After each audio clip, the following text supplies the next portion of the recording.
नील को अपने कॉलेज की फीस भरनी थी और इसके लिए उसे महाराजा ज्ञान प्रकाश स्कॉलरशिप जीतनी जरूरी थी। शर्त सिर्फ एक थी, उसे किसी अति प्रतिष्ठित और बेतुकी कॉलेज सोसाइटी का सदस्य बनना था। उसने लिस्ट देखी, अंतरिक्ष, समय, वाद विवाद क्लब, अत्यधिक खतरनाक स्केटबोर्डर्स और फिर प्राचीन दार्शनिक टोकरी बुनकर समाज, ये सबसे कम खतरनाक लगा। नील ने फॉर्म पर हस्ताक्षर किए, ये सोचते हुए कि टोकरियां बुनना कितना शांत और आध्यात्मिक काम होगा। उसने ये फॉर्म अपने सबसे अच्छे दोस्त अर्जुन को दिखाया। अर्जुन का चेहरा हैरान और थोड़ा निराश था। टोकरी बुनना? नील, तुम्हें पता है कि तुम आखिरी बार कब बुनाई करने बैठे थे? वो तब, जब तुम 5 साल के थे और अपनी बिल्ली के लिए स्वेटर बुन रहे थे। अगले दिन वो सोसाइटी के गुप्त मुख्यालय, जो असल में एक खाली सप्लाई रूम था, पहुंचा। वहां उसे मिली अध्यक्ष मीरा। मीरा ने काले चश्मे लगाए हुए थे, भले ही कमरा अंधेरा था। कमरे में धूल का और पुरानी रस्सियों का मिश्रण भरा था। स्वागत है, नए रंगरूट, मीरा ने अपनी आवाज को नाटकीय बनाते हुए कहा। तुम्हारी दीक्षा के लिए पहला कार्य है पवित्र जूट की चरखी को प्राप्त करना। ये कॉलेज के पुराने बॉयलर रूम के नीचे गुप्त तहखाने नंबर 42 में रखी है। तहखाना नंबर 42? वो तो बस कबाड़ रखने की जगह थी जहां से हमेशा अजीब आवाजें आती थीं।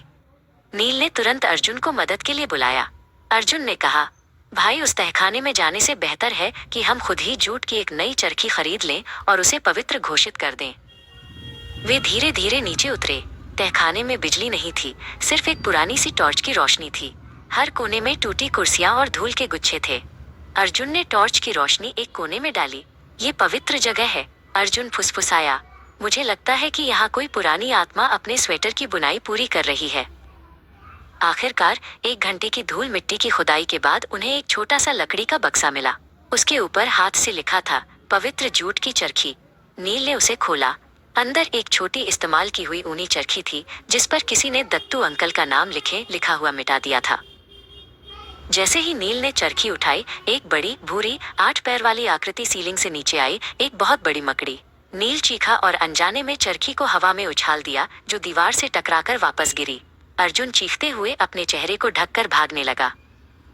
किसी तरह वे मकड़ी और दत्तू अंकल की चरखी को लेकर तहखाने से भाग निकले। पसीने से लथपथ नील ने गंदी, धूल भरी चरखी मीरा को सौंप दी। मीरा ने उसे ध्यान से देखा और फिर उसे अपनी मेज के दराज में फेंक दिया, जैसे वो सिर्फ एक बेकार कागज का टुकड़ा हो। बधाई नील, मीरा ने गंभीर भाव से कहा। तुमने प्रतिबद्धता का प्रदर्शन किया। ये क्लब बुनाई के बारे में नहीं है, ये बेतुकी प्रतिबद्धता के बारे में है। स्कॉलरशिप तुम्हारी हुई। अब तुम सहायक जूट अधिग्रहण विशेषज्ञ हो।